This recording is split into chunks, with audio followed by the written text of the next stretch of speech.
Malgré un contexte politique très tendu et une recrudescence des violences en Turquie, les élections législatives anticipées auront bien lieu le 1er novembre prochain. Depuis juin dernier et la défaite de l'AKP, privée de la majorité absolue, aucun gouvernement de coalition n'a vu le jour. C'est l'impasse politique en Turquie.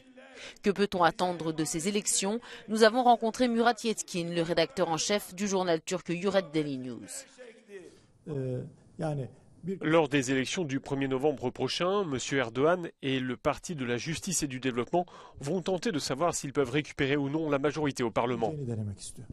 Nous nous trouvons dans une situation très différente des dernières élections. Le processus de paix a été interrompu, il y a une recrudescence des actions terroristes. Comment cela va-t-il se refléter sur cette élection? Ce que vous avez dit est très important. Le PKK attaque à nouveau, les militaires ripostent de façon très dure et tuent. On assiste à des funérailles, à une violation des droits humains. C'est comme dans les années 90. Le Parti de la Justice et du Développement au pouvoir pousse à la majorité dans un Parlement où 4 partis sont représentés.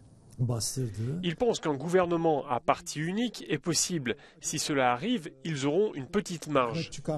Ce sera suffisant pour le président Erdogan, car dans ce cas-là, il agira comme dans un système présidentiel sans réforme constitutionnelle.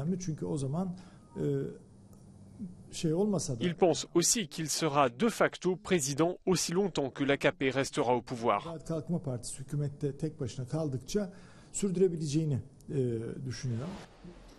Durant 40 jours, le président Erdogan et le chef de l'AKP ont négocié avec les sociodémocrates d'un côté et les nationalistes de l'autre, en vain.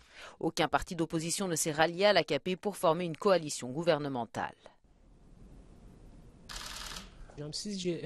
Quels sont les scénarios post-élection dans le pire et le meilleur des cas? Le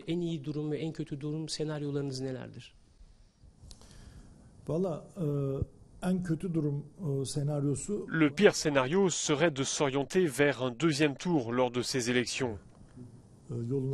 Car en termes d'investissement, la Turquie a déjà beaucoup perdu en 2015. Elle perdrait aussi trop en 2016.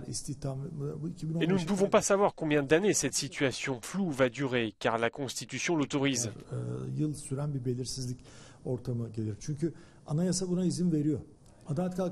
Si l'AKP n'obtient pas la majorité, nous aurons un gouvernement de coalition. Et il y a 2 possibilités pour un tel gouvernement. La première, c'est une alliance entre l'AKP et les nationalistes. Et l'autre, une alliance entre l'AKP et les républicains.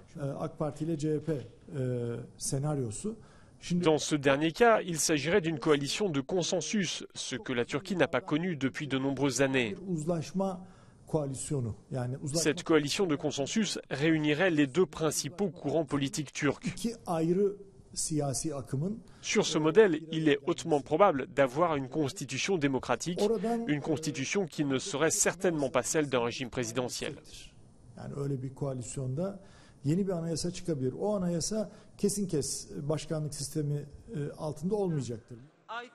De son côté, l'opposition pro-kurde accuse Recep Tayyip Erdogan de vouloir attirer à lui l'électorat nationaliste, pointant notamment du doigt ses responsabilités dans l'attentat d'Ankara qui a fait près d'une centaine de morts samedi.